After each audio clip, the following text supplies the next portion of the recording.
Boom. Welcome back, everybody. Thank you so much for coming on out to what may be, at least for a little while, the final episode of the Diamond Days podcast. I wanted to say, whether you're on your way to work or school this morning, you're probably very confused for what happened this morning, and I'm going to do my best. Yes, the BGM is still on because I wanted it to have an organic transition so that I could fade it out over time. Alright? Fuck. Okay? It's been a difficult morning. I was awake. I was awake, and I was ready. And then right as we're about to start, everything seems to go wrong. My laptop CPU maxes out immediately. My laptop CPU. What the fuck are you guys laughing at now? I'm sorry. Now is not the time. I started the stream so that I could see chat, and then I ended up turning it up when I was trying to turn it down, and I heard you twice. I heard you Oh twice. my god. My lord is not All right. in the best of moods right now. Alright. Turn the fucking music off. So basically, my PC got maxed out on CPU and it perished right as we were about to start, and I had no idea why. And I ran and everything started going wrong. I thought we had prepared well in advance, but sadly, we had not.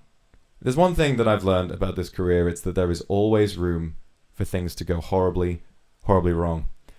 Let me ask, before we begin, I want to say a big thank you to Olivia and Tokito for 50 gifted members each. That is massive. Thank you both so much for that. That's incredible. But before we begin, I want to put the question to you guys. What is the most scuff you've ever had on a stream before? Most scuff? Most scuff. Trying to think about it. Huh. The most scuff I've ever had. That is a really good question, actually. Probably. Oh, I know. Okay. I know for mine. One time, I was trying to like copy the link to my chat pop-up to put on screen right for OBS. I was like, oh, I forgot to copy chat. Hold on. I forgot that I copied initially not the chat pop-up but my own stream. So I linked my stream in the tab. Make sure you speak into your microphone. Sorry. Yeah, it's okay. I think people sound a bit quiet. And then it loaded my stream on OBS, and it played a French ad. And I was like, whoa, what the hell is going on? And I hide it. And I'm like, at the time, I didn't know what I did. So I didn't know where the sound was coming from. So I was looking through like my tabs, like on my browser and stuff. I was like, what the fuck just loaded? And I didn't know I put it into OBS. And then the ad ends after like 15 seconds. And I hear myself, and I just repeat. And I start laughing and laughing. And it's like going over and over again until like you can't hear anything. There's a clip out there. Jesus Christ. Yeah. That's terrifying. I don't even think mine compares to that. I was really just thinking of the fact that I did Elden Ring on a DDR pad, and I realized that after spending, I think 2, 3, 4 hours setting up, waiting for the DDR pad to come into the mail and doing everything, I realized that after binding all the buttons properly and getting everything started, I did not have the start button or the select button bound. So for the first hour of that stream, I pretty much had to get up from the DDR pad every time I wanted to open a fucking door or pick up an item and press like the right key on my keyboard to do those things. That was really frustrating. But yeah, I'd say that's probably my most scuff stream. But to be fair, one of the most chaotic. So I think scuff was unavoidable. I think the most that I got is like, there was one time I didn't realize housekeeping was coming. Oh, do you have an XQC moment? Kind of, but then I just decided, you know what? Because like by the time I started stream, I was already in my loading screen and everything. They were already like outside my door. I was just sitting there. I was like, what do I do? So then I was just like, hey, you know what? I'll let you fuckers do whatever you want for like half an hour. So I literally just left my room. I just muted everything, left stream on, went down and got like a hot dog. You left your stream on loading for 30 minutes? Yes. The worst part was though, as I left, I get my hot dog. I am literally like just about to eat and like sit down and eat it. My stream crashes. No. My PC restarted. Why? I was like, no fucking way. Because like I decided on a whim, I'll just be like, I'll check what people are saying right now. Mm. And I'm like, oh shit. I get back in my car, hot dog is still in hand. Probably super happy that you're about to stream. Yeah, I was like, what the fuck is going on, man? Get in. They're done with my room. I'm like, okay, good. Go back up. Turn my computer back on. Streams up. I'm good. Realize what the fuck is going on. It's so funny. it's Oh it's my so God. funny. I think today is definitely up there, but I remember, God, I struggle to. I think I've had so much scuff. One of I've had times where I've like had a really big thing going on and I've been muted for like the first, and it's just all the drama is just gone. I had one time very much like Wilson where very early after debut I was playing Civ 5 and I didn't realize I had Ike's stream open in another tab. But yeah, have you ever had it where Google Chrome, like you close all the tabs, but then the sound from a tab you closed still plays for some reason? I literally closed everything, and his stream was still playing audio into my stream, and it was like it was his waiting room, so it started while I was streaming, and I start hearing his intro music, and then him talking. I'm like, Ike, I'm not trying to steal your content, I promise. What's going on? And I just couldn't find it, and then in the end, I had to like Control Delete and close Chrome, but that was terrifying. But then there was also. I'm struggling to even remember like all of the most scuff moments that I've ever had, but I think that one definitely is what I'm thinking about right now. It's always interesting, I think, because people can have pretty high expectations from their Oshis sometimes, but I think the thing about doing stuff live, especially as often as we kind of should do in order to keep up with everything, is that you're kind of putting yourself in a position where scuff is kind of inevitable. It will always happen in some way, shape, or form. And it's live television, live entertainment always lends itself, I think, to some of the best entertainment that you can get, but also it can lead to some of the most high pressure environments that you can imagine. I mean, the most famous, I think, sort of thing going wrong in a live environment would have to be, I don't know if you guys know who Tommy Cooper is. No, never heard He was a of him. comedian who was like, he was a very famous comedian, but he had an alcohol problem, and his style of comedy, he wore a fez, and he would go on stage and he would like try to do magic tricks, but would mess up, and that was the whole bit, is that he was a very bad musician, and he would try to do these magic tricks, and then he would fall over, or the rabbit would run out of the hat and run across the room, or whatever it is. One day, he is on stage doing a performance in a pretty big venue, and he has a heart attack on stage, and he falls over backwards and dies. And everyone in the audience laughs because they think it's part of It's the like bit. a bit, yeah. Oh, And he's on stage lying there on his, whether he died instantly or whether he was like dying from the heart attack. It was about, I think, 20 minutes of people just cracking up at him catatonic on the ground. So today is not as bad as that. Today is certainly not as bad as that. But count yourselves lucky that you guys, knock on wood, 5 different times for what I'm about to say. Thank God no one has ever died on an NIJISANJI stream. Thank God that most of what happens is we, internet issues take a little while to get off of the toilet sometimes. That's definitely a problem that I have. Do you think people would think it's a bit though? Possibly. I think it Yeah, depends. possibly, right? Possibly. I 100% think it depends.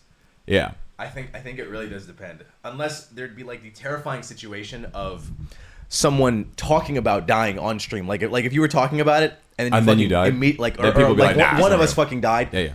No one would think it's No real. one would think it's real. And it's fine. It would be terrible. I mean, it's not fine, but it's fine because, it makes sense why you would think that. Right. Yeah. Yeah. I think something, especially recently in my life, that I've come to realize is that even if it is a joke and even if you don't mean it, sometimes it's just best never to invite something like that. Like, I get the whole knocking on wood thing, but I'm like, sometimes it's just scary. Because I realize how much I talk about things that bother me, that should bother me at the very least. And I'm like, yeah, I'm just chilling. This is a joke. It's just a bit. And then I'm like, man, I think about that a few times. And I'm like, you know what? I think I know why I have anxiety now. I think I get it. I think Honestly, like I feel like that's really true. It's like the more you acknowledge it, the more you speak on it, I think it comes to a point where because you have basically let that out into the air, you yourself now notice it more and more often as time goes on. If it, for example, if it is something that particularly bothers you, right? Saying, "Oh, this does bother me."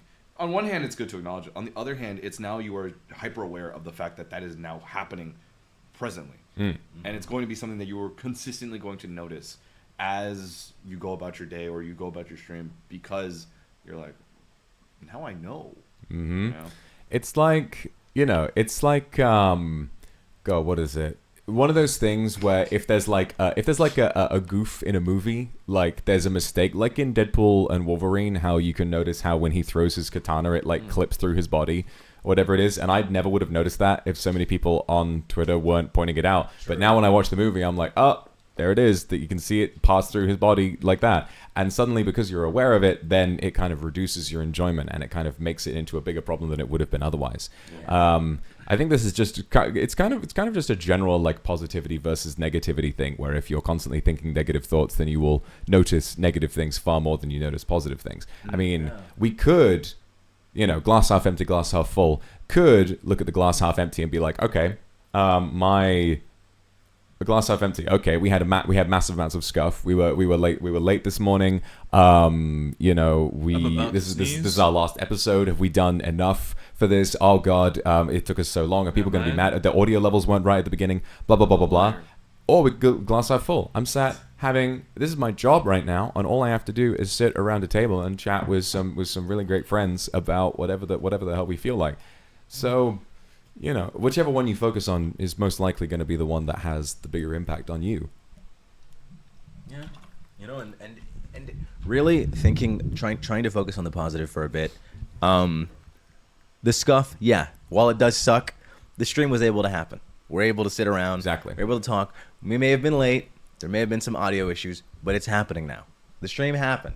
It went up. It even went out at the beginning, but it's up right now. We're here. Chat's here. We are vibing, and I'm not gonna lie to you.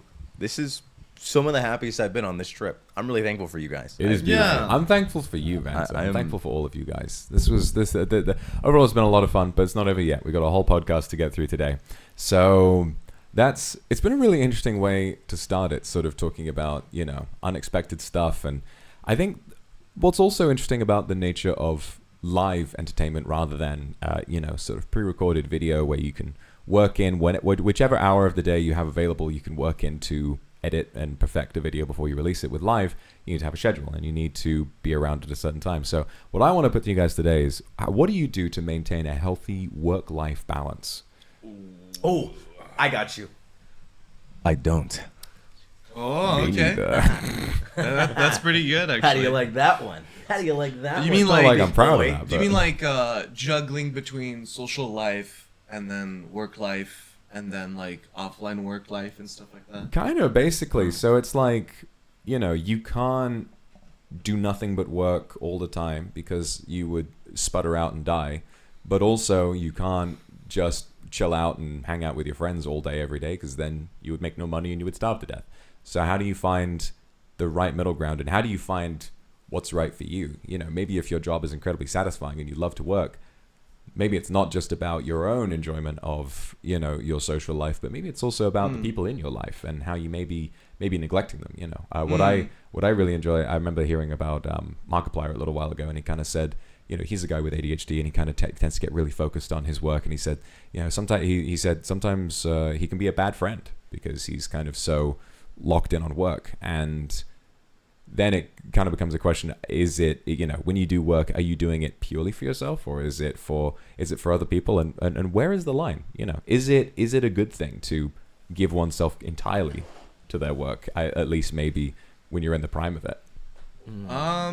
I think for me personally, what helps me a lot with like juggling between everything for work, I think the best thing for me is sticking to a schedule and not trying my hardest to not change that set schedule over time. So if I have I will stream from this time to that time, I will try my hardest to keep it from that time to that time. Mm. So after that, I can do offline work or social life stuff, and then keep it as strict as possible. So like I can promise people things like my family, like, hey, I'm gonna go to dinner with you guys at that time because I won't be working during that time. But if I end up streaming like 2 hours more than I anticipated, then it's already too late. I'm not gonna go with them, you know. So it's to make promises, but sticking to the schedule so those promises can work out. Yeah. That's what I do personally. Interesting. Also, hello, Ryoma. Hello, Ryoma. Thank you for the raid. Hi, Rionins. I hope. Ray Doma. I think he's back home, right? He's I back think. home. Yeah. Yeah, he's vibing. Hope you had a safe trip, Ryoma. It's good to see you. Yeah, I don't know about that one. Work-life balance is a really tough one to figure out, because I feel like part of the reason why is that whole question, like you said, of is it for me, is it for other people, who is it for, you know? And I think part of it is it's a very unhealthy attitude, but right now I think I sort of tie my self-worth to my productivity. Yeah. So anytime that isn't happening, my self-worth is very low. And it's something that I'm working on, but at the same time, improvement and being productive are so addicting. It can be really great. Like, you know, it's like I want to study Japanese, I want to work out, I want to stream, I want to ideate and innovate on stream ideas, plan for collabs, brainstorm ideas. It's like it kind of just feels like everything I'm doing at any point can be conducive towards my success in, whatever. Go sifting through VODs to find clips for my editors, for shorts, and for long-term videos. There's so many things that I feel like I could be doing that it's hard to get it off of my mind. So it's like, yeah, I should be setting a schedule and I should be setting these times for the day, but I also want to make sure that whatever I do plan isn't so committal that it's like, oh, what if I do actually want to do this instead? I want to do this thing for work instead. It's like I'd rather just do that. I almost feel like I almost always choose work over myself. So it's an interesting balance, and I really still haven't figured it out, if I'm being perfectly honest with you guys. I have not figured it out. And I don't know if I'm gonna, but, we're getting there. Yeah. I think I very much feel kind of the same way. I think I tend to have an issue where, really, I think in this line of work, especially, when you're so self-directed and when there is, this is very much not a 9-to-5. We don't work shifts. We are in charge, essentially, of our own business, in a way. And what that means is there's no upper limit to how much work you can do. However much time you personally can squeeze into your work is however much you're allowed to do. And so what this leads to is really that feeling of guilt of, am I doing enough? Am I, working hard enough? Whenever you decide to take even the slightest amount of time for yourself. And I think sometimes it can be difficult because, early on I would, just basically do nothing but work. And nowadays, I think I try to have more of a work-life balance because that burnout does hit really hard after a little while. But then you start to wonder, God, could I be doing more? Could I be doing more than just this? I think, okay, it's so important to have a healthy work-life balance. But then when the life part comes around, I'm like, man, maybe I should be getting back to work. Like other people are doing so much more than me. But then when I'm at work, I think, God, I'm really tired. I want to go and rest. So it kind of is like a grass is always greener based on how productive you're being. At least that's how it feels for me sometimes. Okay, so I think personally, keep in mind for me, because I have a very opposite outlook on everything for this, because I don't have a schedule for streams. I really only stream when I feel like it. And frankly, I think that works for me in the sense of, at the end of the day, I feel like I'm going to be more stressed out if I'm going to be coming into a stream that I frankly don't want to be at. Or if I'm going to be doing a stream that I just am like, this isn't for me, right? And having that flexibility of like, I will stream what I want when I want kind of lends itself to, I am there because I want to be there. And ultimately, then once that's over, I'm like, okay, I did exactly what I wanted. Now I can also go do another thing that I want, which is like, that can be like relaxing, that can be doing other work, that can be doing X, Y, and Z, without the commitment of that. And while it does feel bad for some people who are like, oh, I like that structure behind like, 5 p.m. every day, or like 5 p.m. weekdays, or whatever it might be, I think it lends itself to doing better content, better streams, better live work, because at least I'm engaged in a way that I'm present. I don't feel like I'm just like coasting the entire time. In terms of like that grass is like green on the other side, it is more so like I think the one thing when it comes to not working and just relaxing for a little bit is being accepting of that fact. Because the one thing that kind of comes from just constantly thinking about work when you're not working ends up turning that time of, oh, I'm supposed to not be thinking about work and relaxing. You still take that mental, like, it still drains you as you think about it, and as you think about, oh, I could be doing this, I could be doing that, while kind of limiting just how much you can really relish in that free time that you have. And frankly, like, I for the most part, like, I think with this job in particular, like, we have a pretty substantial amount of time. Not gonna lie. Yeah.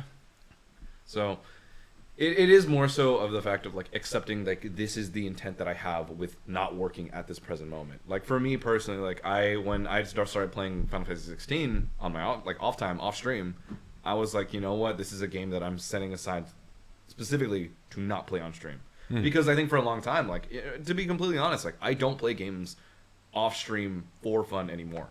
Like it's been a long time. Yeah, same. Yeah. Same. Yeah, like I think the only game that I actively play now is just Valorant, and that's solely because I have a goal in mind and there is intent behind it because I want to rank. But more often than not, most games I just don't enjoy unless it's like on stream or something.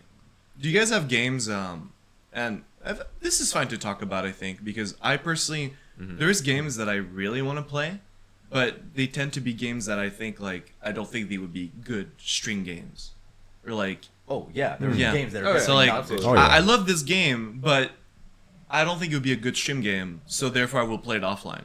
I have a couple games that I play just on my own time because of that. Oh, Do you guys have games like that? definitely. You do? I think I've made an effort to try, but the entire Dragon Quest series, I probably will not be streaming anytime soon. I tried, and I'm like, yeah, no, this isn't working. I'm like, it doesn't feel the same. So I just don't, and I don't think I ever plan on doing so ever again. So you know, I've realized that my enjoyment of those games comes from me being able to turn my brain off and just kind of grind. Yeah, I think just that's what I love to do. I think like when we stream a game, I think like we all do this where it's like you have content mode enabled where it's like I want to make people laugh or be entertaining and talk all the time and do commentary. But when you're on your own and just playing a game like offline, just like on your own free time, you're just playing a game. You're not talking, you're not saying anything, you're just enjoying it. Like you're not going out of your way to like make content out of it. So I think that's the big difference for me at least. Yeah. I think something for me that I'm like looking forward to, but I'm also worried about is like, you know, the big one for me is obviously old school RuneScape, which is my favorite game of all time. And I play it on stream a lot, even though I know my fans go on and on about how like they love it when I play that game. And I know they do, but I think that's definitely like a very dedicated section of my audience who watch it because they enjoy how much I like the game rather than because they enjoy watching the game itself. And so it's the kind of thing where I do it because I know I'm always going to be able to have fun and I'm always going to do a good stream for the people who do want to watch it. But sometimes I'll be like, sometimes I'll be like, I wish I had the sort of the wherewithal and the excitement to, you know, do a stream that I think more people, you know, a wider audience is going to enjoy. And coming up as well that I'm extremely excited for is the game's League's game mode, which only comes once a year. And the last year when I played it, it might have been the most fun I ever had playing a game in my entire life. Like I had never been more addicted to something in my life. And this year I was like, well, it's coming back and they're iterating on the rules and making it more exciting.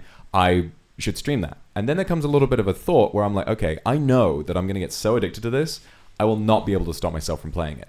So I should stream it. But then if I force myself to stream it every time I play, am I going to maybe reduce my overall enjoyment of it, where it would become a really fun hobby for me and something that I would, you know, get really sunk into, or will it become something that I feel obligated to stream, and then by having the energy spent on being an entertainer, maybe I won't enjoy it quite as much. And I'm definitely still going to stream it, and I think I'll still love it, but when it's something that's that personal and that enjoyable to you, sometimes it can feel like it's a little bit. Also, this is like the biggest first world problem of all time. Yeah, Like, it is. oh Yeah. boy, Oh, yeah, but- oh Yeah. boy. Look how I have to privileged play I am my that I- favorite game of all time for my job, but I don't know if but maybe that will slightly reduce my My job enjoyment is of my playing favorite game of video all time. games. And Right. And I think that's where the big fear comes from, and why I want to be so productive all the time, because I'm in such a privileged position. That's exactly what it is. I'm like, if I'm not doing something 100%, if I'm not giving literally my entire soul and being to this, then what am I doing? Do I even deserve to be in this position? Does that make sense? Right. Like, Yeah. why am I in this position if I'm not going to give it my all? I feel like a lot of people would be really grateful to be in this position, and I want to show how grateful I am by giving literally everything content, I have. right? My, all my blood, sweat, tears, Yeah. whatever. Not that it's like that grading. It's more of like, I think it's more of a mental game than it is like a physical game. It's not obviously not physically taxing to be a content creator, but it's like I want to give everything that I can, that I possibly can to it, so that I can feel like I am worthy of this position in life. Yeah. Because otherwise it's like, why am I here? It's like if I'm taking breaks, if I'm doing this, why am I any different than whatever? I want to feel like I'm worthy of the position. So it's like if I'm not constantly doing something, if I'm not constantly working towards whatever goal or creating some new goal or doing something else or planning something, it just doesn't feel right. I think that's where the issue with work-life balance comes, because it's like, why should I? Why do I deserve time off? Why do I deserve a break? Like time for myself, You guys have a lightning in a bottle game that you're like, I'm enjoying streaming this as much as I love playing it, like, and it's perfect. Like, it's a perfect balance of like, I love streaming this game very so much. rarely. I think I might have a long time ago. I think I had that with The Sims. I think when I played The Sims on stream, that was like, I think that having a stream audience made it so funny and so like unique, and gave me so much inspiration for what to do in The Sims, where I played it before by myself and I'd kind of gotten bored of it and wasn't really sure what else to do, but doing it on stream gave me more to do in the game, and that I felt was really rewarding, honestly. Yeah, me too. I feel like Sims is like one of the best games I've played on stream. Yeah, it's a lot But of for fun. me, I think my real lightning in the bottle, that it's one of my favorite games of all time, and I think my audience really, really, really, really loves watching it. For me, it's probably Project Zomboid. It's like one of my top 5 favorite games of all time, and my audience loves it. And I feel like it's amazing content that is really, really fun to watch, especially like roleplay aspects of Project Zomboid. Story-driven, like narrative and stuff or whatever, is really, really fun. That's probably mine. It's probably Project Zomboid. How about you, Venta? I mean, you're gonna laugh when I say this. It's fucking Animal Crossing. Yeah, no, I'm not laughing. It's true. It was Animal Crossing. I loved it. I loved that game, and I feel the exact same way about how you said you felt with Sims. Stream made it more fun. Yeah. Like I enjoyed it enough to play it off stream, but it was more relaxing and calming, and it would honestly put me to sleep. And I still enjoyed it. I liked grinding and doing my dailies and doing all that stuff, but stream made it even more fun. And I love that fucking game. I mean, there's a reason I probably have 40 VODs of it, I think, on my channel, maybe like more. that. So, that ACNH was my game. It's a tough one because frankly, I don't play a lot of other games but Valorant. But Yeah, I think, true. Because I know a lot of people early on for me were very, and strangely enough, dismissive about it, because I think a lot of people were just like, oh, he's just gonna play Valorant and he's just gonna not talk for 3 hours basically. And I mean, I think that was the one thing that when I came into this was the fact that I now have someone to talk to when I played solo basically. Because I think for a long time it was similar to where if I'm just gonna queue unrated, I'm gonna shut the fuck up. I'm just not gonna say anything. Or if I'm gonna queue comp, I'm not gonna say anything. But I think now that I've done a lot more solo Valorant stuff beyond just the group sessions, it's fun because at the very least I am now playing a game that I actively enjoy, and I can exercise a muscle. I like just aim trainer stuff. I like FPS stuff in general. So I can just do that while also just talking at the entire time. It's easy for me. And I think that's something that I'm glad that I have, that I can just consistently do no matter what. And it's easy for me. I feel comfortable doing that. Yeah. I love your Velo streams actually. It's specifically ones where I'm by myself though. I think the one thing is when I'm with other people, and I guess this is similar to just how it is for most collabs for me, where I guess personally, I never felt like I have like a super strong personality in that sense. I don't really like to take up the room. More often than not, I pull back a lot. I just if other people are bantering or if other people are talking, I'll let them take the stage. He's just chill like that. Yeah, like I'm just chilling. I've always like if I'm in any stream, I'm just chilling. When you want to play Valorant, but you're just a chill guy. Yeah, when you're just a chill guy. It's just a chill Yeah, sorry, I'm just a chill guy. Can we please, if anyone feels like it, can we please get, you know, that just a chill guy, like, chill guy like the dog? Can we get him in Claude's outfit, please, for the love of God? Yeah, that's Claude. Just a chill guy. I don't know what happened and why that like had a resurgence in the last like. I don't know. I've been seeing it everywhere. So funny. Bro, literally because of Claude's Valorant streams, in my recap for games on YouTube, it's Valorant. No Valorant fucking is way. my second one. That's Behind crazy. Elden Ring. That's Valorant is insane. my second most watched Oh my game. God. Sorry It's guys. actually hilarious. That's my default. I've also got to say how incredibly jealous I am that the one game that you are really good at and love to play on stream happens to be a really good streamer game. Like the fact that out of all first-person shooters, you know, Valorant is definitely the easiest for viewers to understand. Yeah. How it's just very quiet and then boom, and like then they're like, oh, my Oshi is so handsome. Like that, you know, people watch me play RuneScape and they're like, I don't understand fucking the single thing understand that's what going the on hell's right now. going What are on. all these numbers? What is all what What are like these little why guys on the screen why doing? is the character so far away from the screen? Why has he been chopping down a tree for the past 6 hours? I don't understand how this works. You know what? I actually haven't looked at my recap yet. I'm going to look at that right now. Oh, the My phone is on the recap 2%. is Hopefully it great. doesn't run out. Oh yeah, we should. I don't even know how you guys do that. How do you check your Uh, recap? You know what? How do you get to it? I think I'm just gonna tweet really quick who my top creator was this year, because you guys aren't gonna believe who my top creator was this year. You guys aren't gonna believe Then it. you're not going to believe it. You're not gonna believe. How do you check? Okay, gaming, I don't get your know. recap. Gaming. Wait, where's gaming at? I don't know. So you go into your YouTube app, and you know that compass button on the top left. Yeah. You click the compass button, and then you just click gaming, and then at the top there's like it's similar to how it works on Spotify. And it's all there. compass. I'm not getting any kind of wrapped or recap. That's or crazy. anything. That's I'm getting nothing. No recap for me. Ooh, I can't say this. that's insane. No recap for me. Wait, what is it?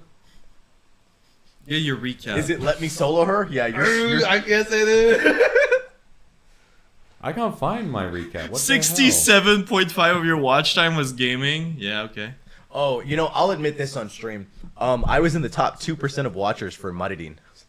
Oh, that's funny. Your top game is Minecraft? Minecraft, Crime Scene Cleaner, Silent Hill 2, Project Zomboid, Resident Evil 4? Sounds about right. I'm not getting one. They don't have one for me. I think the hard part is because I don't watch.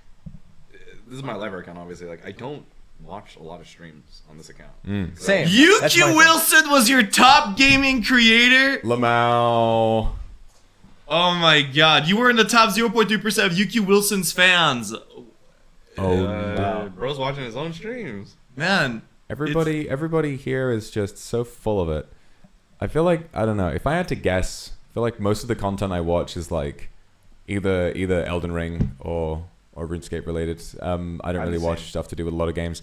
Sometimes I'll watch like, I don't know, like random retro game stuff. Like sometimes I'll just get the urge to watch a long play or like have it in the background of a game that I played like 20 or something years ago. Like like the amount of times I've just listened to the Mario Kart DS soundtrack. There's something about that where it's like the sound font Mario Kart DS is very specific. I don't know if any other games have used music that sounds exactly like that, or Mario 64. Obviously, it's like there's something very, very unique about that. One of my favorite actually track videos to go to sleep with is the Minecraft soundtrack, but with the Mario 64 sound font. What? Yeah, it's like it's a very surreal. Like to go to sleep to that, it's very surreal to listen to like two soundtracks that are very nostalgic, but they're blended together in a really kind of surreal way. You know. my top creators were me, Vanta, Enna, Finana, and then Claude. So all of them GS plus Enna. And you know what? I think Enna's up there because I was watching her play Silent Hill 2 because I wanted to see her reaction to it. Oh, that's funny. That makes sense. That's funny. I watched Anna play a little bit of Elden Ring this year. That was quite funny. Yeah. Her Elden Ring streams were like life for me. Honestly, everybody that played Elden Ring or attempted it, Fuchan's Elden Ring streams. Yeah. But again, I didn't watch those on this account. So my top creators are fucking myself, then Wilson, then Maridin, then Claude, and then Aster. That's fair enough. That's Yeah, fair enough. I don't know. A lot of gamers on there. The A lot fact of that Enna is better at parrying in Elden Ring than I am is crazy. She's better at me than parry. Yeah, it's because I never parry in these games. Like, I just never really got good at it. Same, But I was more of a I've dodger. been playing Dark Souls and Souls games since like 2017.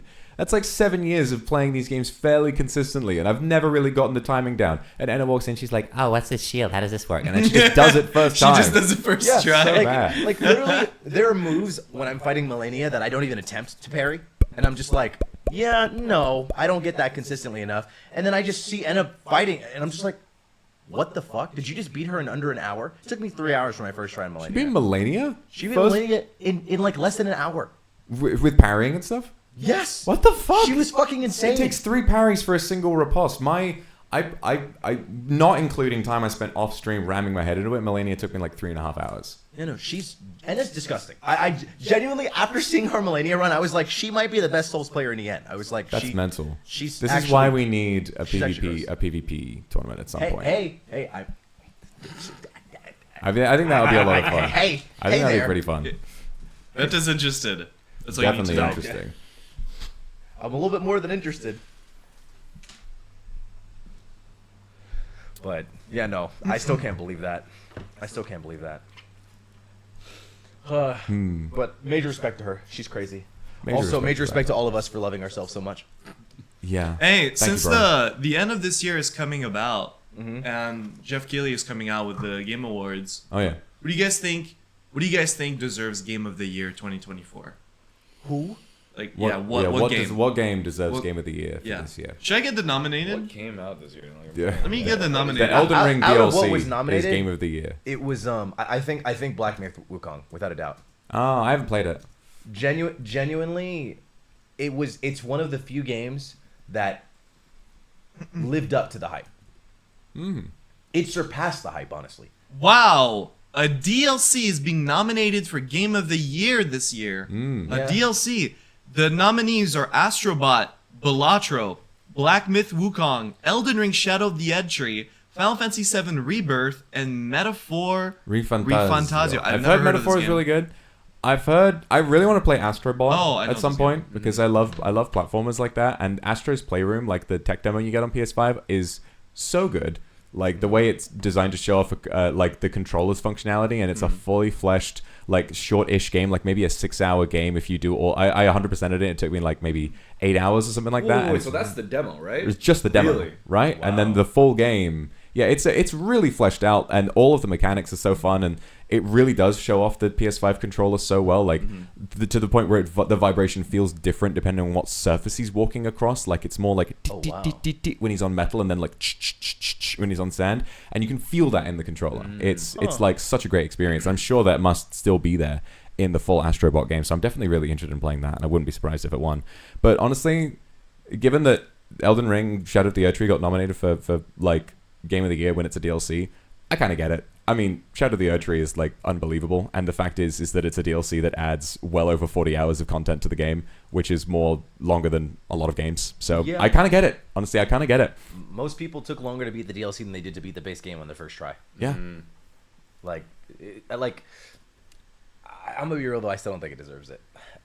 It's definitely new to have a DLC there, and yes, it's It should building be on its the own title. The thing is, right? It's like all of these games It's build up on a foundation that was there before, right? Yeah, so pretty I mean, much. Elden Ring, yes, it was brand new with like the the world and all of that, and it was brand new with a lot of stuff that was added to it. But the engine and the animations are all a lot of them come straight from Dark Souls 3. So it's like, should Elden Ring not be nominated because Dark Souls 3 exists? Well, Guys. I just think it's a DLC. That's all it is. I'm just saying, if the Elden Ring DLC wins, and we have Miyazaki coming on stage again, Oh like no. 2019, the funniest sequel of all time could occur. We could have the We comeback could have of the Bill Clinton kid could come back on stage again and do the same thing again. Really? But the thing is, they will be looking out for him. Oh yeah, they will. They know what he looks like. They know it. Like, there's no way you'll see him stand up and then just get tackled immediately. There's no way that Jeff Keighley is letting that happen again. No way.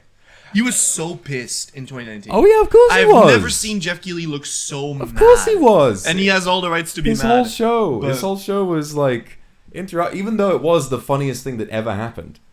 It still interrupted his show. I don't really blame Jeff Keighley for being mad about that. I'm gonna grab some water, guys. Give me 1 sec. I'm not gonna lie. I am still thinking about that because I had the same thought about it as you, Vox, with the whole like it feels like a full game. It is a full game, honestly. Mm-hmm. It's like it's literally a whole nother game. Like it takes you a long time to get through it. There's a lot of things to discover. It's a whole new land, and the area is fucking huge, if not almost as big as the base game. But at the same time, it's still classified as a DLC, so it's hard, you know. How old is the Bill Clinton kid?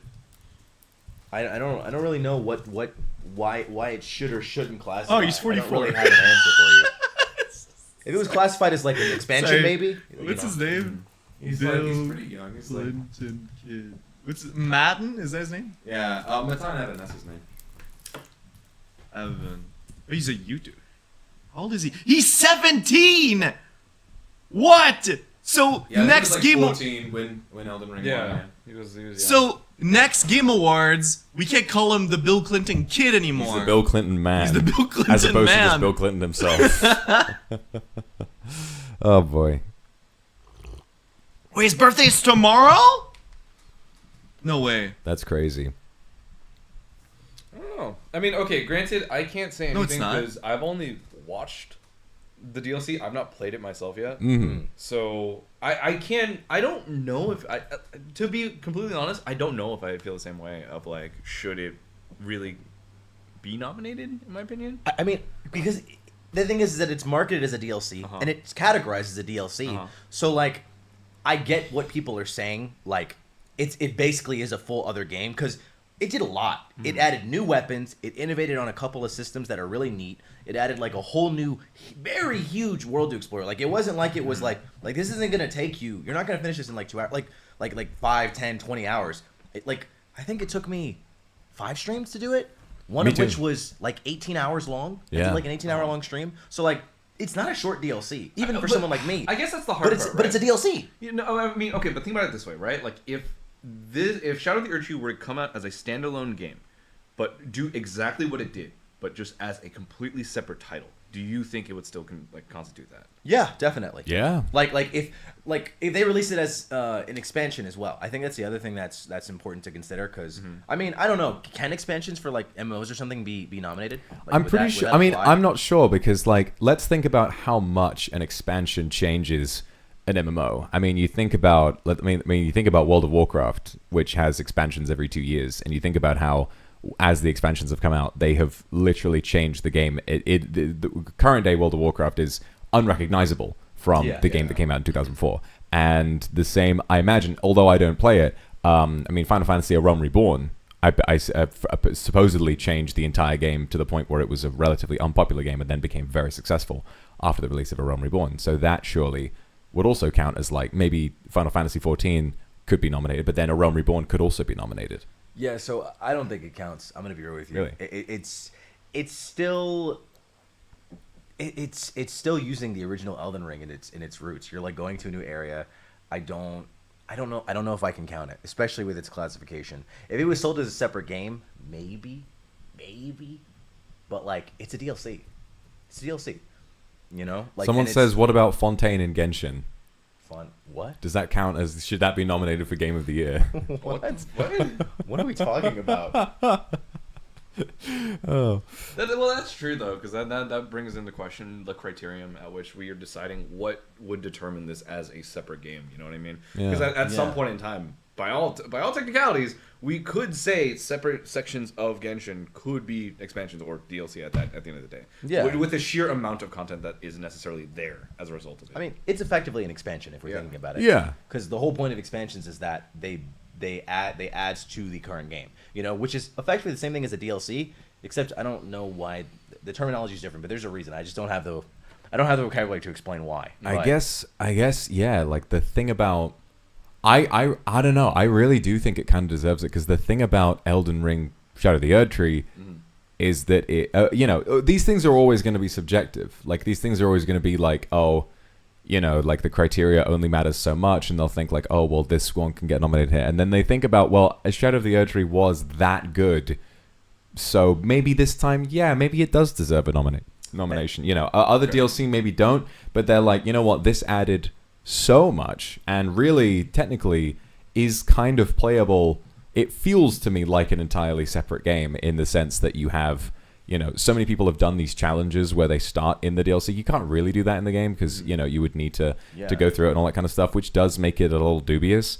But with the amount of new content, with the amount of new story, with the amount of new world to explore, you know, there is, I feel like for me, there is enough there to consider it for a nomination, at least for me. It feels to me like a sequel. I agree. I agree, honestly. I've been wrestling with it, but I think ultimately I do agree. I think it deserves it because it does feel like a whole new game. Like you literally can start from the DLC, find a weapon that's not in the base game, find the materials to fully upgrade it, find all armor sets. There's a whole separate story with multiple quest lines that all link. There's all new areas, new dungeons, secret bosses. Like it's honestly more than an expansion. I feel, yeah, it is its own game. It's a second game. It's a game. slightly smaller second game. And someone in chat said something really interesting, which is like, how much content should a DLC have before it stops being classified as a DLC?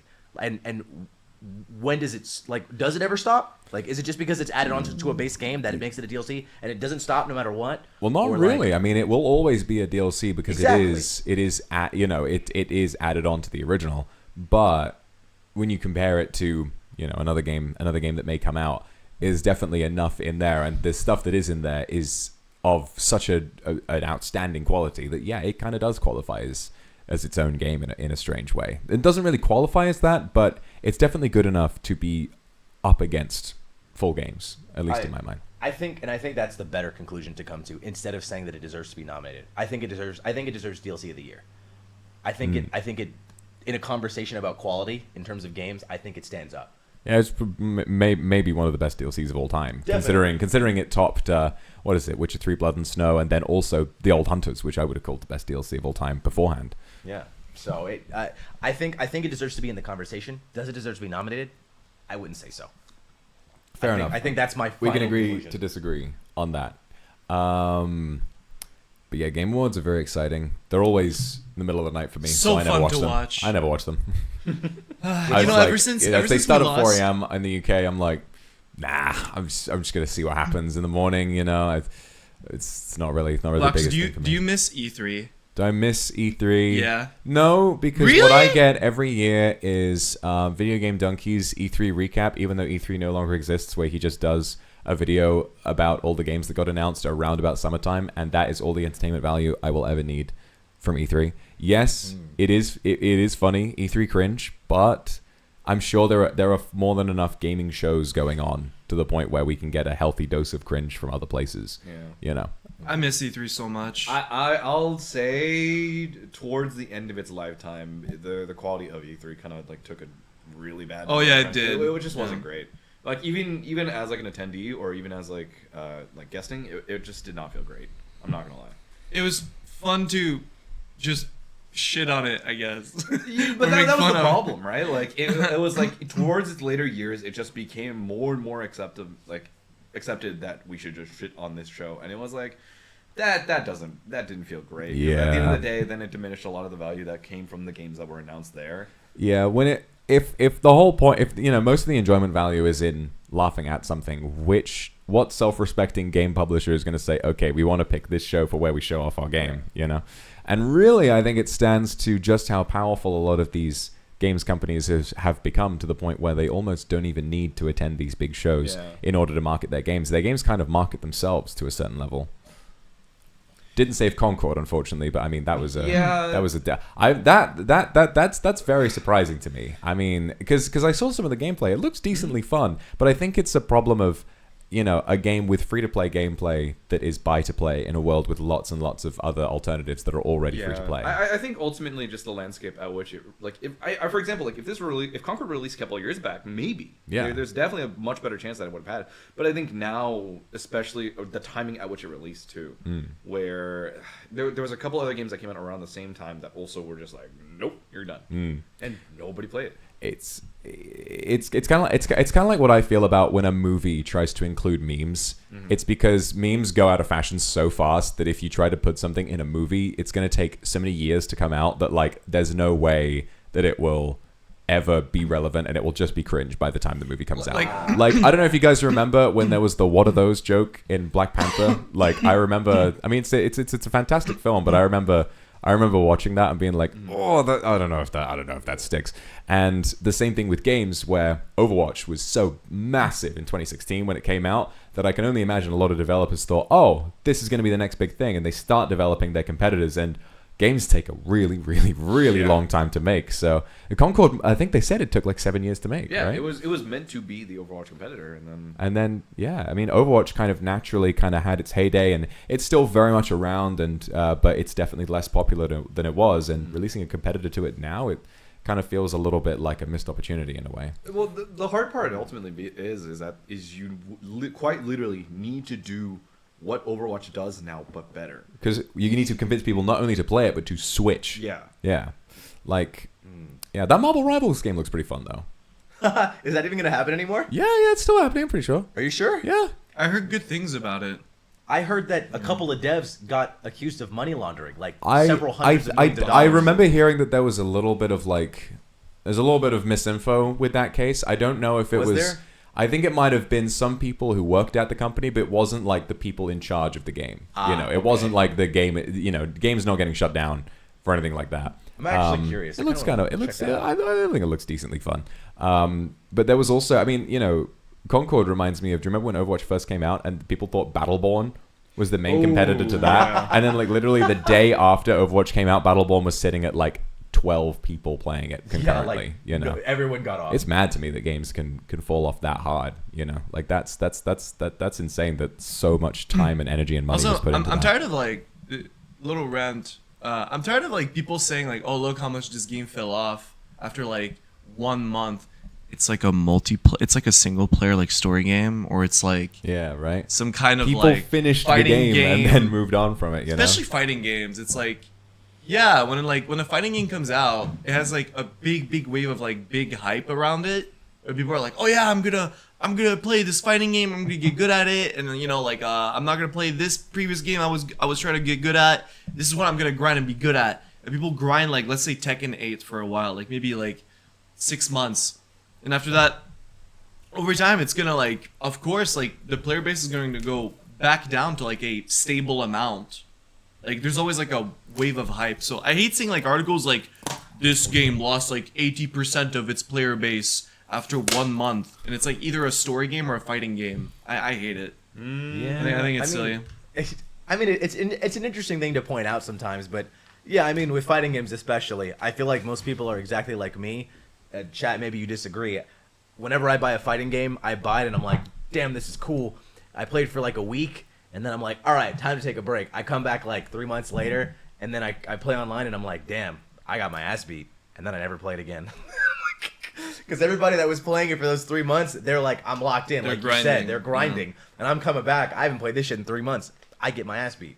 And then I never touch it again. That actually is interesting, because that's another topic that I've always thought about. It's just the idea of like skill ceiling and skill floors as time progresses. Because I think the one thing that I've realized about Overwatch, and specifically, is just the level at which the baseline skill for players now is so much exponentially higher than it was maybe like in like 2019. Because for reference, like I was solo queuing 2019 season like 7 or 8. That was when I started grinding for Masters and Grandmasters, playing Ana only for a long time. And compared to now, where it's just I'm struggling to just keep diamond, and it's like, wow. Yeah, it's the same with Overwatch. But that's exactly it, right? Like, it's just the current state of Overwatch, and I guess that, like, more often, like, any FPS for that matter, right? Like, everybody just gets better and better as time goes on, because everyone just understands the game to that extent. Yeah, it's like organic player-based power creep. Yeah, it's where like the same Yeti strategies canceling. that might have worked really, really well back when you were first playing the game, even without any balance changes, just don't really work anymore as time goes on. Yeah. It's like, it's one of the most terrifying things about chess to me. The fact that people have had thousands of years to write entire novels on how to play the game, to the point where it's like, if you're coming into it, I remember looking up, like, how long would it take to become a master chess player, not grandmaster. There are less than 2,000 grandmasters in the world. How long to become a master? It says around 10 years of dedicated 30 hours per week study is required to become a master of chess. And I was like, Wow. like it's definitely easier to have it as a hobby rather than anything else. But I totally agree with you, and I feel the same way about Overwatch. Like I've played it, I managed to get to like mid diamond by myself, and then coming back to the game now, it just kind of feels like. Then again, I guess with a live service game, so much changes that if you come back into it after a decent break, the game will have changed enough that it's almost like the game you learned no longer exists. Yeah. I guess that's the other question of like skill-based matchmaking too, because I mean, for most like multiplayer games especially, right? Where do you draw the line when it comes to getting pitted against people who are of similar skill level versus getting queued with anybody and having the potential of either getting stomped or enjoying yourself because you were stomping, right? Because I feel like at some point in time, I know a lot of people have this fatigue that comes from skill-based matchmaking of, I don't want to constantly feel like I'm fighting for my fucking life playing the game that I'm supposed to enjoy, right? Similarly, it's like, no, like, why should this game constantly be a struggle? Because I'm playing against people who are of similar levels that requires me to play better than the average person in order for me to actually do well, right? So, I don't know. I've always been curious about what people feel about it in that sense. I mean, hey, there's a reason I don't play the game. A reason why I don't play really much FPS at all anymore for that exact reason. Does it I'm not just feel tired? Does it not feel satisfying to like feel like you're progressively getting better as like you're outmatching people of your same skill level, or do you feel like more satisfied stomping on people that barely play it, and you're like you feel so good about yourself and it feels satisfying? What feels better to you? I think the feeling of progression is good, but I think it just comes at a point in time where you get tired. You know what I mean? Like, because at some point in time, it's like, I don't want to do this to where I'm supposed to be relaxing and where I don't want to be competitive feels competitive, right? If I am playing an unrated game, I don't want to have to feel like I'm fighting for my fucking life. You know what I mean? Yeah. And to add on to that, actually, I think both are nice. I don't think one should have to be present. One should have to be present when the other isn't, and vice versa. I think you should be able to have both, because progression is nice, like Claude said, but at the same time, like he said, I don't want to be fighting for my fucking life. Progression is cool, and feeling like I'm getting better and having to play better than the average player is like, yeah, it's stressful. Stressful situations are nice because they help you improve, but at the same time, it's a game. I'm supposed to be having fun. Yeah. So like, if you're stressed 100% of the time that you play, it's like, is this even an escape anymore? It honestly, it's just like League at that point, where it's like, you're not playing this game because like, oh, it's, I feel so elated, so much serotonin. No, it's another job. You're getting on to be stressed again. Like, Right. It's not an escape from anything. This is why I love old school RuneScape so much, because let me just real quick on the subject, right? Just real quick. Okay, let me do my bit again. Okay, real quick. The thing about that game is that it is so big and there is so much to do, but unlike other MMOs, unlike other live service games, 100% of your progression is permanent.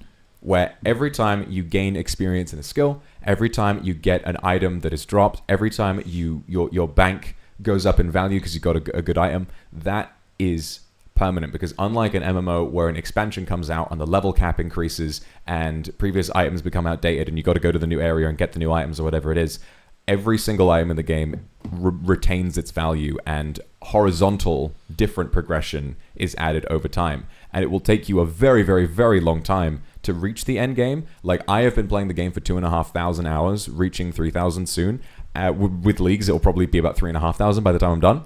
And I've still yet to reach the true late end game of the game. Jeez. And I know that no matter how many months off I take from the game, everything that I grinded for will definitely still be there, and it will be just as good as it was when I left the game. And so it's one of the easiest games to get back into after you've taken a break, because everything that you were doing beforehand, it's like, oh, well, it's all still here. And that I think is much more enjoyable than, like I play a little bit of World of Warcraft occasionally, but I mostly treat it like a dress-up game to like find cool armor sets for my characters, because there is a new patch like every 3 months, and every time there's a new patch, the items you had in the previous patch are just worthless. everything that you are grinding really, really hard to get the best armor in the game. And the moment a new patch comes out, it is completely worthless and you have to go do the new stuff. And I'm like, okay, well, like, what actually is the point in playing the game? Like, you must just enjoy the gameplay. But when the gameplay is just, mashing your ability bar and trying to optimize like your DPS rotation or whatever it is, and then getting yelled at by people in voice chat, how enjoyable is that? Whereas with RuneScape, there is a ton of content that is just solo. You can do it all by yourself, and then there's plenty of stuff that you can do with a group as well. So I don't know. For me, I don't really have that problem because I can always go back to that if ever I need to. I see. Not sponsored, by the way. I have never been sponsored, but I fucking should be, shouldn't I? You should be. I should be. I am the. You know what happened yesterday? They've been doing like every day. They've been doing like sort of teasers and leaks for leagues, being like, "Oh, what's going to happen?" And yesterday they did one where it was like, "Okay, every 500 likes, we'll do a mini reveal for a quality of life update." And the likes were going kind of slow. It was like, okay, it's about 700 likes. And I quote retweet, I said, guys, can you please like this post for me? It's at like 10K likes now, which is like, they set the goal for 4,500. And so they got all of them within like an hour. So I kind of just rigged it. I kind of just rigged the shit because I was like, well, I want to see this before I go to bed tonight. All right, guys. And it's to the point where they hit the like goals and they're still like 10 minutes behind. Like they're making them because they expected it to take longer, which is pretty funny. So I'm very grateful to everybody who liked that on my behalf and got me to see the news, which is all pretty exciting. So I'm very much looking forward to it. That's so funny. And it's funny the way that you described it too, because it almost feels like Final Fantasy XIV is in between RuneScape and World of Warcraft. Yeah. Whereas like every patch doesn't make everything previously like worthless. But if you want to do the latest content, like the latest raid, yeah, you will have to like get your gear up and get your gear score up. However, most things stay relevant because you can always do old content. Old content is never irrelevant. You can always farm for like, aesthetic items to make your character look nice. That's kind of like World of Warcraft as well. Game, yeah, it's passion. In terms of gameplay, the old raids and the old expansions do become irrelevant, but you can still go back and do them to get like transmogs and different armor sets and stuff. So it's the same. Yeah, it's pretty much the exact same, but like, content for RuneScape might have been released 5 or so years ago, but because all 3 of the game's raids all have armor that's aimed at, or, equipment that's aimed at the end to late game, they will all, the first raid, Chambers of Xeric, came out in 2014, and it's still just as relevant today as it was when it came out. It's still like one of the best moneymakers in the game, like 13 million gold an hour or something if you can do it efficiently. Just the same as the other ones, including Tombs of Amaska, which came out in 2019, like they came out years apart, but they're all just as relevant as each other. So you don't even need to do, and it just depends on which one you find more fun. I like the Tombs of Amaska the best, and so I do that the most. I've never set foot in some of the other raids because they're just not really for me, and I know that the one I like is never going to become irrelevant, and they're not going to add, they are going to add new ones, but that will be horizontally off in a different direction instead of vertically above what I'm doing right now. And that means that my time, the immense amount of time you got to invest in that game, definitely feels well rewarded, pretty much every time. Okay. All right then. Huh. So there's my sales pitch. If you want, it's all out there. If Sponsor this man. Sponsor this man, please. I'm not a big MMO fan. I've tried like MMOs like pretty much my whole life, and like none of them really stuck around for me. That is where Vox is about to tell me to play RuneScape. I did play RuneScape a little bit when I was younger. We need to get back on Final Fantasy. Well, Final Fantasy 14 is like, I think the one that was the closest to get me hooked. But we just need to play it again. Even there, it's like, it's really hard to convince me to play 14. I don't know why. We'll see though. What? Holy shit. What? Oh my god. What? Sorry. I see you guys like losing your minds. Sorry, I saw something something on a game. Okay. And I got really excited because it was really pretty. I like women. I see. Ah, I see. Classic. Although I will say, I do want to bring back 14. Like I think that was one of the few things that I'm like, I kind of wish we committed to a little bit more. It was just playing 14 together. Because I think for a lot of MMOs, like I've always been a solo player for the most part, right? Yeah. But I do think the aspect that really got me back into 14 for a while was just the fact that all of us were logging in, we were raiding, we were doing stuff together. Let's go, come on! It was satisfying to do a boss over and over and over again until we actually got it. Yeah. Let's do That Ninja was- Static. I want to raid that league was again. I actually want to do pretty callouts again. I still want to do Savages. Like I really do. Let's fucking do it. Like, come on, hit up Alira, hit up everybody. It does sound fun. It's just the difficulty for me is in committing to 2 MMOs at once. Yeah. But if it got to that point, it would be fun. Like it does sound like a lot of fun. I mean, It's possible. I will play say, video like games. for the most part, like I mean, I took it pretty casually, but I still like progressed decently fast for the most part. What was it again that you said in 14 Vox? You were like role playing with Vanta, I think. Like you said, you look up to the sky. What did I say? you said, what is it? I think it was Vox Oh yeah, I was doing like the whole Akuma? slash me, Yeah. like the whole like Vox role play text. Akuma looks up at the sky and thinks about cock. That was what she said. And we were RPing out in like the public, and there was this random new player that just saw that whole thing. They witnessed that whole Man interaction. standing between- emoji. They might not have And I even known they were on an Like, RP the start area, server. too. Yeah. How funny. He was in Oh the my beginning God. area, and I'm just like, oh god, like Box and I are in call, and I'm like helping him set up, and we just start RPing, and then like I'm just like, oh god, I think this sprout just heard everything that we just said, and he was like, oh, well, I guess that's just it. Vox Akuma.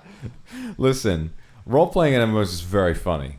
It's very, great. very funny. And like helping with, getting immersed into a world can be great. I don't know if at this point I could ever like genuinely enjoy like properly role playing beyond just having a bit of a laugh. But I always do kind of, when I watch a movie like Ready Player One or something, I always do kind of imagine like how nice it would be if an experience like that was genuinely like extremely immersive to the point where it, you could actually get into it. Because I think MMOs, they're very they graphically limited intentionally to make sure it can handle the massive loads of players and all of that kind of stuff. Like it needs to be better optimized like that. But in some distant future, a game like Ready Player One, where it's like you can fully just morph into a different character, I think that's kind of like a fantasy for most people. Just being able to be like, what do I want to be today? If I could run around in Ready Player One as like, I don't know, a fantasy dwarf, that'd be the funniest shit ever. I would just, you just do that and you would believe it. You'd feel the beard hair on your chin.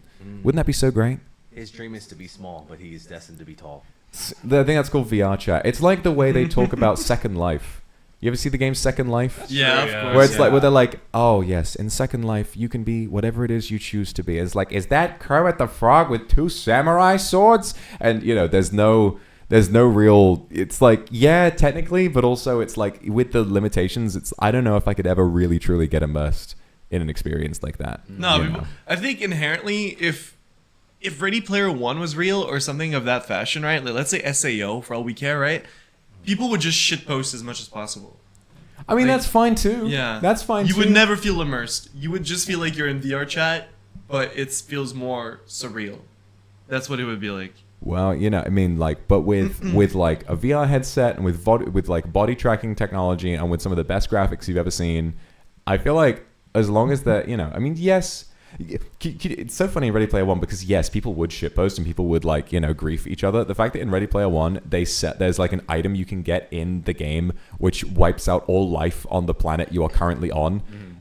The idea that players would not immediately just grind as hard as possible to afford that item and then immediately use it on the most populated planet in the entire You'd be game. the most popular player of all time. Right? You Right? would. You'd become known. Like, that is one of my favorite things about MMOs, though, is the way individual players can almost become a part of the game's story, in a way. Yeah. The most famous example, obviously, being Leroy Jenkins of World of Warcraft. Like the classic old video. And that one guy The fact- from RuneScape that stole crowns or something. and Oh, started killing the wise old people. man. He started killing. I don't know his name, but he started killing like players. Oh no, in a Duriel safe area. 321. Do you guys know Yeah, about the that's Falador it. massacre? That's What massacre? This is insane. So Alright, in like 2006 or 7, the construction skill for RuneScape was released. This will let you build a player-owned house. And player-owned houses were instant. So you went through a portal and it would take you to your personal player-owned house and you got to build stuff. And one of the things you could do in a player-owned house was build a boxing ring or a fight arena where you could invite your friends to go for friendly duels. And they weren't for any, normally in the game when you kill another player in the wilderness, you take all their items. But in this, it's just you respawn outside the ring and you get to go again. However, it was bugged. And this player who's building his house, he is inside the fight arena and the game has toggled a switch in the code to say, oh, he can attack other players. Then he teleports straight to the middle of Falador, which is a big city in the game. And he still has the ability to attack other players. So PvP's enabled. all of these people, and bear in mind that RuneScape at the time mostly played by kids at school. You know, this guy suddenly has the ability to attack other people as much as he wants, and no one can attack him back. And they call it to this day the Falador Massacre because he ran around and killed everyone. And everyone remembers from that day, people all across the game, even in cities that weren't it, saying, bank all your items, he will, because they killed out there. He can just steal everything they own. So hundreds of hours of progress. He could just run up to these people who are, in this city, I'm completely safe and cannot die. Bam, dead. Give me your shit. And it is, 15 years later, it's remembered. And there are references in the game to that guy. There's like a statue of him or whatever it is. You know, it's pretty crazy how that is all born from a bug. He stole like extremely rare items too. From Yeah, players. like really expensive stuff. Yeah. And the virtual economy in that game is very, very robust. And people, and some of these items are worth billions of gold. So, and he just stole it from them, which is incredible. And one of my favorites, though, is the story about Angui, who is this orc rogue in Vanilla WoW. And he was like, I don't care about endgame progression. I don't care about raids. I don't care about high-level PvP. I care about ruining people's day. So what he did, as a rogue in World of Warcraft, you can turn invisible with stealth. He goes to the, I'm not sure if it, I think it's I think it might be the wetlands where there is a dock that a lot of new players will take to get to different parts of the game. And it's an alliance dock, and the orcs are part of the horde, so they're different factions. And he's on a PvP server, so he can attack whoever he wants. He waits on a mountain right nearby, overlooking the docks. And he sees any time a brand new player is walking through, just a little level 10, level 15, he'll walk through and he will shadow step behind them and one-shot them and then go back on the mountain and wait for someone else to come by. And he does this for months.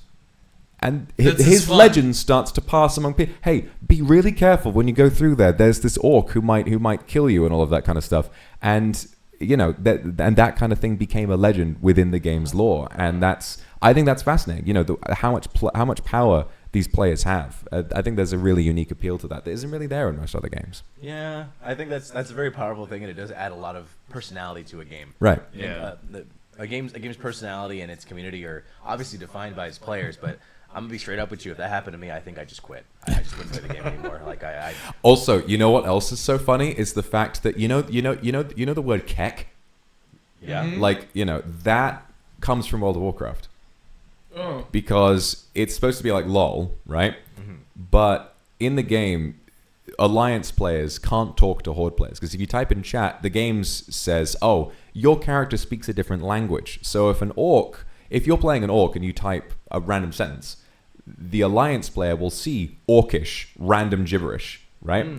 If you're an alliance player and you see an orc say "lol," it comes out as kek. Oh, that's where that came from. So, that's so interesting. Most likely, you would be playing the game, that orc rogue would stab you to death in one hit, say kek, and run away. And that's where that came from. That phrase has become a part of the internet lexicon now, purely because of random chance. Wow. Kek W. Actually, I had no idea about that. Yeah. I didn't know that It's either. a little bit of history for you. Wild. Jeez. Learning a lot today. Yeah. It's pretty interesting stuff. Today, educational. Very educational. Also, speaking of educating people, I just want to say I was up at 8:30 today. Nice. Well done. I was up at 7:30. When did we wake up, Claude? Like right before this happened. Yeah, like right before the stream. I did not walk down here until noon. Quite literally. just like yesterday, just on the dot. All right, I'm ready for stream. Yeah. At the exact place, at the exact time. That's fair enough. I balled out, although I didn't get enough sleep. I woke up because of anxiety. Oh, bro. So I'm not proud of my 8:30 wake up. I went to sleep at like 10 p.m. last night. Woke up at about 7:30. I got a really nice amount of rest. Stayed in bed for a little while. Just kind of hung out. It was nice. The other night that we went out, I think fucked me up. Really? So I was Yeah. I was like attuned to It like. fucked him up too. Yeah, I was attuned to like staying up to like 3. So I was like. Oh yeah. Kind of wired Misses, a little yeah. bit. So I I was get kinda that just stuck. sometimes. I couldn't sleep a little bit, and then I woke up now. He's actually been asleep for the past hour of stream. Yeah, sorry. He's been asleep this whole time, and he's just been sleep talking this whole time. Any sleep talks? Sadly, no. I've not had any new hilarious sleep talking. The last one, I think my brain decided that me saying "I need to see your balls" in my sleep was just a little too silly, and it wanted to give me a break, which is a shame because I think really, you know, I know my potential. I think I can get sillier. Just Really sillier than Vantico bringing the decision makers a bit of a twat. you never know. I mean, for a long time, I thought that the silliest one I would ever say would be, "Where's my super suit?" in my sleep. But then I said, "I need to see your balls." No. It's definitely decidedly quite a lot sillier than that. So, I am certain that this man is just making YouTube poops in his sleep. There is no way. I must be. Like, You must be. That's so funny. I love how you can, like, I don't understand how it sounds so, like, cognizant. How I sound like I'm so aware of what I'm saying. Like, it sounds like you are awake doing this. It's like I almost wonder if people think I'm lying. Like I just wake up and I record something. I wake up and before the app realizes I've woken up, I just speak something or whatever it is. You can't make that up. You though. can't make that up. No. It's like when it's the one that got me was when I sounded so freaked out about something. I wasn't freaked out. I was just confused. I was like, they're designing some kind of like a freak cow. Like that's so weird. That's horrible. Like I was having a full reaction to something that I'd seen, and then I had the emotion to say that's horrible in my sleep, even though supposedly I'm not dreaming anything. I'm just saying words. That's so funny. Well, I need to know what the science behind that is because I've googled it and I still don't understand it. Why do we do sleepwalking especially? I don't sleepwalk, at least not to my knowledge, but that terrifies me. Can you imagine how, like, if you were a regular sleepwalker, what's to stop you? There was a guy who sleepwalked onto a train and woke up 2 hours away from home. Okay, that's insane. That's like absurdly bad sleepwalking, but like it's a scary idea. Yeah, that's terrifying. I used to sleepwalk. Really? Like I've sleptwalked before. Well, I will fall asleep downstairs and wake up upstairs, not in my room. And I'll be like, huh, that's interesting. Right. Or like one time I sleptwalked. It was who I was staying with at the time. I literally sleepwalked into the person's room, and they were just like, hey, what's up, Vanta? And then I was like, I apparently just like tripped over something, and then I stumbled, got up, and then I just walked out and walked back into my room. And I was like, that fucking happened? They were like, yeah. So, That's really funny. yeah, I don't know. I would be so scared if it wasn't for the stumble. Like the stumble kind of makes it funny, and I'm like, oh, he's just being stupid. But if you just walked in and then just turned around and walked back out, I'd be terrified. I'd be like, what the fuck's going on? You have no memory of it. It's so fucking weird. Like people are just like, yeah, you definitely sleptwalked. And I was like, what? No memory of it. Don't feel nothing in my body. Like I've never woken up with a bruise because of sleepwalking, unless I have. I have woken up with random bruises before. Maybe I sleptwalked. Or I sleepwalked. What's the past tense of sleepwalked? Sleepwalk? Sleepwalked? Sleepwalked. Okay, Yeah. not sleptwalked. Sleptwalked? Sleepwalked. No, I think it's sleepwalked. It's Sleptwalked is a bit Walk much. is the No, past I don't tense. think so. Yeah. Okay, it's gonna be Willie pull that shit up. Willie, pull that shit up. What are you pulling up? I don't know actually. It's sleepwalked, Willie. We know. Sleepwalked, yeah. Yep, there you go. I just wanted to Thank you, confirm, that's Jamie. all. Thank you, Jamie. Yeah, you're welcome. This fucking Slopwalked. guy. Sleptwalked. Slept, walked, Sleepwoke. woke. Destroyed my sleepwalking. Thank God I haven't sleepwalked at all in this B&B. Yeah, thank God. Do Thank you God. actually sleepwalk? I would be scared. I don't think it's consistent. If I have, I wouldn't It's know. random. If I have, I wouldn't know. Yeah, you I wouldn't don't know know. what causes sleepwalking. It's like that one scene from like Step Brothers I- with Vanta. I haven't seen that movie. You haven't seen Step Brothers? Never No. seen Step Brothers. No. No. I only know about references to it. Most of my movie knowledge is from references. You should watch it. I like the movie Twins. I'm gonna say let's do that, and then it's never actually gonna happen. Yeah. Okay. I think that's That sounds usually how good. those That sounds exchanges good. go. I think You know, That's- What we Let's should watch it watch here. is the movie I was telling you guys about at Sushiro, Swiss Army Man. The one where he's on a desert island and then he sees a corpse turn up and then the corpse farts and he rides the corpse Oh, using the farts like a jet stream back to land and then they become best friends. Thank you, Daniel Radcliffe. Daniel Radcliffe and Paul Dano, genuinely a career best performance from Daniel Radcliffe as the corpse. Like it's brilliant. He doesn't talk like a zombie. He's like, "Hey, buddy." You know, it's just a very convincing dead guy, but also if a dead guy could somehow talk. Yeah. You know? It's very good. It's very good. The movie Terminal, that's good. Have you guys ever seen that? It's very sweet.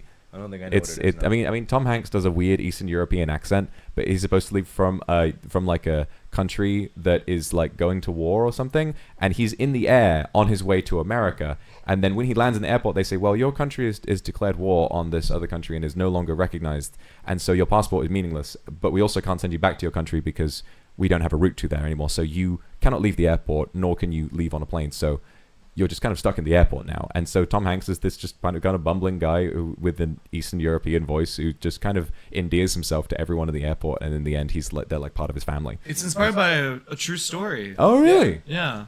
By Miran Karimi Nasseri, who lived in Terminal 1 at Paris Charles de Gaulle Airport, France. Charles de Gaulle. From 1988 to 2006, he lived there. What? He lived Yeah. in 1988 to 2006. How long? That's 18 years. At Terminal 1 of the 18 years he airport. was in the airport. That's crazy. Why the fuck did he live in the airport? Because he was stuck there. Because I guess some thing like what happened in the movie, he could not legally leave the airport. So he was just there for 18 years. What the fuck? I've never seen a terminal. It's a good movie. It's it's very sweet. It's very cute. I watched it with my mum. She likes it. You were talking about the movie. I don't know why I thought he was just saying that he just has never seen a terminal. I was like, Willie, you came to Japan. Yes, you fucking have, you liar. I've never seen an airplane. Dude, you were on an airplane. What? Wait, was that an impression of him telling me this? Yeah. That was me saying what? Yeah, I was having a whole conversation for these two guys. What was that actually accurate? Oh, wait. I know exactly how to do this. Okay. Wilson, you've been on an airplane. What? Wait. You see, What? he can do it really well. Wilson, you've been on an airplane. What? Can you do me too? Wilson, you've been on an airplane. What? What? No. I thought that was something else. No, that's an airplane. The thing that has wings that took you here, that's an airplane. No, dude, I thought that was something else. Like, You sure it's not a boat or something? no, it's in the sky, Wilson. It's in the sky. Oh my god. The oh my god was perfect. Oh my god. What are you saying? You know, boats can fly. Sometimes. Oh my god, this guy's so stupid. I'm done. I'm literally blocking No, you. dude, I'm done. blocking you. I'm done. I'm blocking you. Honestly, I don't want to be here anymore. Guys, I'm gonna take a nap. That's one of my favorite bits you do. Is like right when right when it's like go time. You're like, I'm gonna take a nap. It's one of the reasons why. Like, you know, doing NIJIFES, the overture. Like that's like such a big step for me to take, and I'm so freaked out about it. The idea of like on the night, like being ready to like get on stage and like, oh my fucking god, it's happening, and you're like, all right guys, I'm gonna take a nap. I think I would shoot you. Like, I think I would turn around and I would just kill you. Like, with the stress in me, the cortisol would be so powerful. I'm like, if anyone says anything snarky to me right now, they're dead. You know? I don't know. It's kind of just my way of like taking the tension off. You know, like I'm just like, I know streams in 30 minutes, but I'm gonna go take a nap, guys. Bye.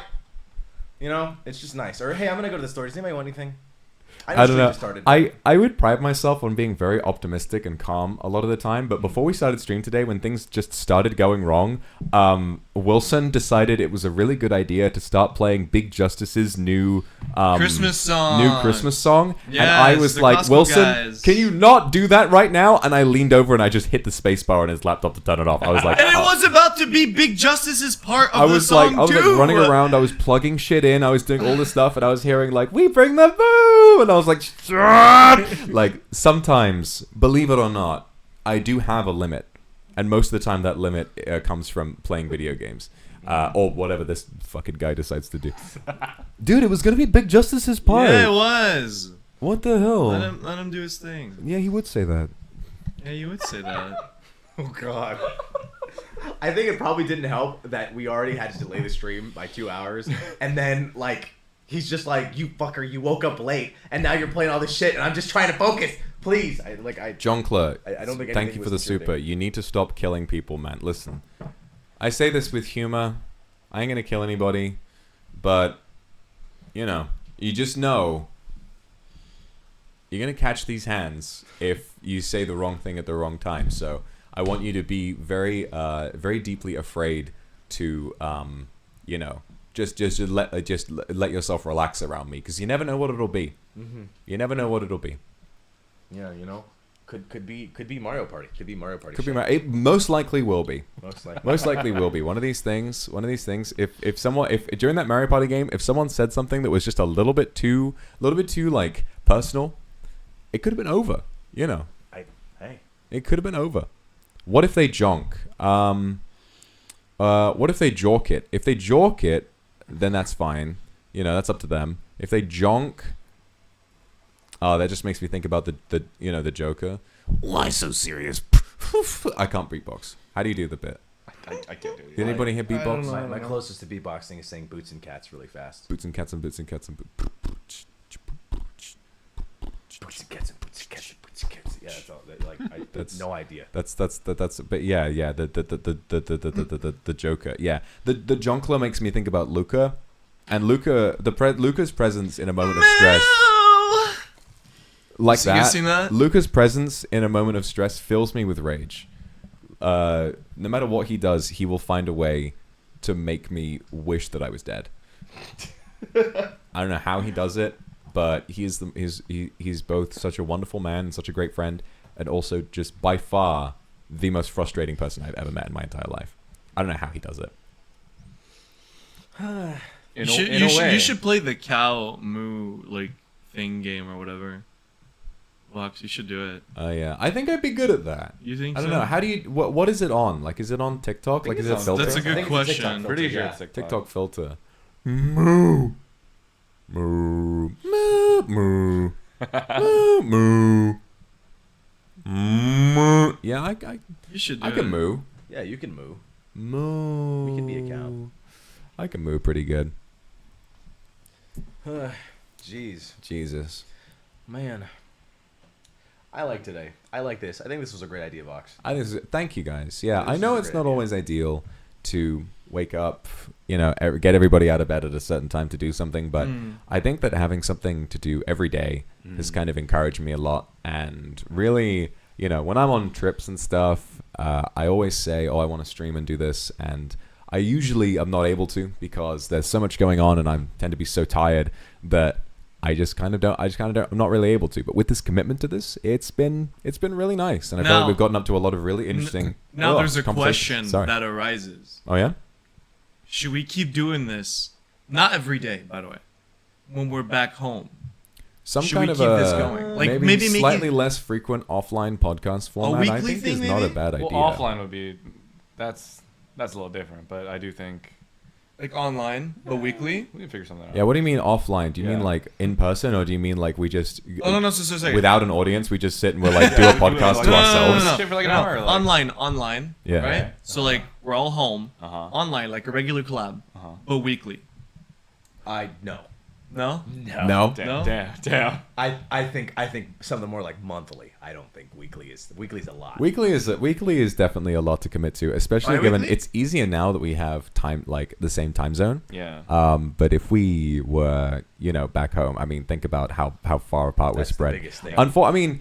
I unfortunately am, you know, being the only European here. I'm definitely the difference maker, and I would kind of make it difficult for people. But then I could also potentially make it easier by, you know, just adapting to everyone else. But I want to have a nice sleep schedule too. Yeah. You know, Like You know? there's just too much sacrifice at the end of the day, and it's like So I the think- show's canceled. I think it's canceled until the next off collab. Until the is next off on collab, yeah. Until we're together extended again. hiatus. That's really all it is. I think I thought that's exactly what we were gonna do. Like this was gonna be like the season finale. Like this is season 1 that just happened. could be, Oh, well. could be. What does Yamina Like say? the first 5 episodes. Is Meet season in 1, and NA then easy. whenever we're together again, season 2. It's true. Yeah. It's true. Next time though, what we have the potential to do is upgrade the microphone setup and come out with something that does not have we can plan better. inverted polarities or whatever it's called. Come out with something that doesn't, rust up on us every time and doesn't have three very different microphones all active at the same time. Yes. And maybe we'll be in for a treat. Maybe we'll be in for a treat. We'll have second season and bring in new guests, and who knows what it'll be. What I want to do is next time go for a record of how many people we can fit into one podcast at the same time, and just to see hear me out. We start with just us four, and then every 10 minutes a new person walks in, and then another person, and by the end there is like 20 people all trying to have a conversation at the same time, and it's just, we're not trying to pretend that it's pleasant to listen to. It's just there for the funniness of it all. Yeah. You I know? see. Favorite, I don't know if this is too soon, but favorite episode? I think mine is the one with Shu, where we talked about microplastics. Microplastics in your balls. The That's the probably Balls my favorite microplastics episode. episode was pretty crazy. Yeah, I enjoyed that one a lot. I kind of like that one too, to be honest. Yeah. Mhm. I'm Me settled too. on I like 3. episode. I think 2 and 3. Episodes 2 and 3. I think were really good. Mm. Although I also have a soft spot in my heart for episode 1. It's just me and Vanta, shooting the shit, talking about whatever it was. Pleasant. That was when it had structure and a point. And then in the second episode, it almost wasn't even called Diamond Days because Willie just wanted to call it Off Collab Podcast. No. You know? Okay, this is a misconception. I never wanted to call it Off Collab. Why did you Podcast. name it that then? You definitely did. No. The reason why I called it Off Collab Podcast is just because I was like, it's to tell the viewers what it is. It's just an Off Collab. Well, But you I changed the feel like name. it was a given you already. literally asked me, why don't we call it Off Collab Podcast? And I'm like, what? Where's the fucking And then you said no. personality of that And then shit? you said no. I was like, okay, whatever. We're not going to call it that. But I still wanted the title to be like that because, I don't know, I felt like it'd be easier So to you understand. did want to change the title. Not the actual official title of the podcast, no. But if there's nowhere on there, is it even called that? If a tree falls in the forest, is the Diamond Days podcast even called that? Exactly. True. True. Ladies and gentlemen, I think that today's podcast is coming to an end, and with it will be the end of the first season of Diamond Days. But I have had a wonderful time hanging out with you, gentlemen. I've had a wonderful time with all of the topics we've talked about, and I hope that if you guys are on a particularly long commute this afternoon, hopefully you've gotten there now. I imagine anyone who is still on their morning commute will have gotten horribly lost along the way while they wait for us, but I'm glad that we could have been there for you, and hopefully we've made enough content for you to, I don't know, you can re-listen to the old episodes if you want to go to work or school with that. Hopefully we've kept you up to date with everything great that's going on in the world, and hopefully you've enjoyed a nice fresh start to your morning. From me, from Wilson, Vanta, and Claude. Thanks very much, everybody. Yeah, And we'll see see you all. See you guys like next year or something. See you when we all do this. some other morning. Bye-bye. Bye. Love you guys.